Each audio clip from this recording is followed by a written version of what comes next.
Vieille de plus de 20 ans, la coopération décentralisée entre la ville de Porto Novo au Bénin et celle de Lyon en France est une initiative de l'Association des Béninois de la région de Rhône-Alpes, ABRA en abrégé. Et c'est justement pour signer la convention 2022-2024 de la dite coopération que le maire de la ville aux 3 noms, à la tête d'une délégation, séjourne en France. Normal donc que Charlemagne Yankoti prenne langue avec ses compatriotes de la diaspora. Le maire ouvre le débat avec les bonnes nouvelles du pays.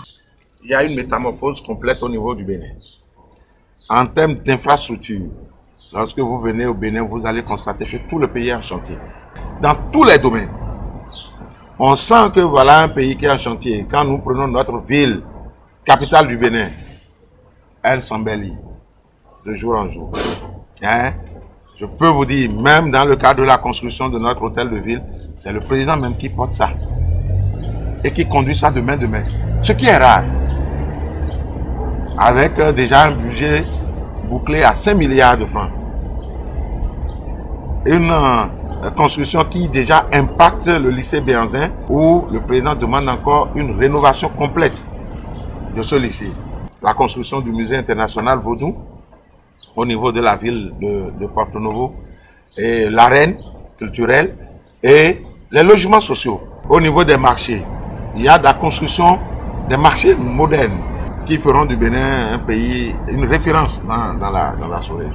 Aujourd'hui au Bénin, vous pouvez avoir des formalités assis chez vous, juste munis de votre téléphone et d'une connexion Internet, des formalités que vous avez besoin de faire en 3 semaines, 4 semaines. Vous restez chez vous, vous créez et vous recevez tous vos documents. Et ça, c'est valable pour le passeport, c'est valable pour le casier judiciaire. Des réformes imputables à un homme, Patrice Talon, le président de la République. Et dans cette vision de développement, nul ne sera de trop. Voilà pourquoi des heures durant, Charlemagne Yankoti a exposé à ses compatriotes le contenu de la nouvelle convention qui sera signée pour les 2 prochaines années. Nous avons d'abord abordé tout ce qui est axe transversal et qui concerne toutes les communes.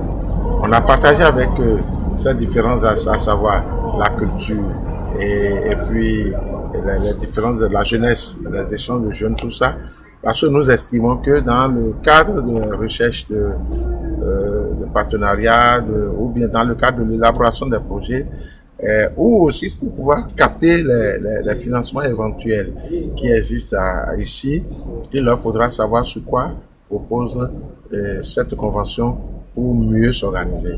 Tout ce que nous menons comme action en lien avec le changement climatique, tout ce que nous menons comme action dans le domaine de la culture, vous n'êtes pas sans savoir qu'aujourd'hui le festival, nous travaillons pour que cela soit un festival de référence en Afrique.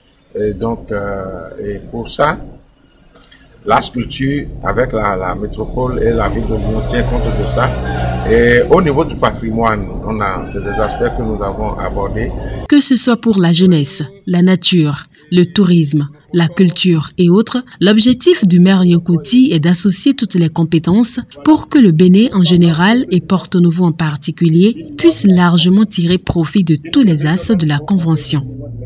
Aujourd'hui, pour mieux saisir les opportunités, on ne peut pas le faire dans la divergence.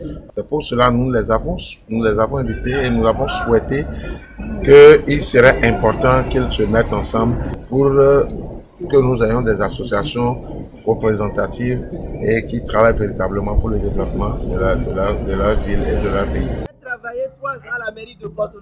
Les différentes préoccupations, propositions et témoignages de part et d'autre confirment que le message du maire de Porto Novo a reçu écho favorable.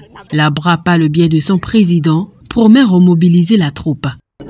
Nous, on prend l'engagement ce soir ici, moi personnellement en tant que président de l'ABRA, de mobiliser les Béninois de la diaspora à travailler pour le développement de Porto Novo et peut-être des autres villes du Bénin. Comme quoi, le développement est une affaire de tous. Il est à rappeler que la cérémonie de signature de la nouvelle convention est prévue pour ce vendredi.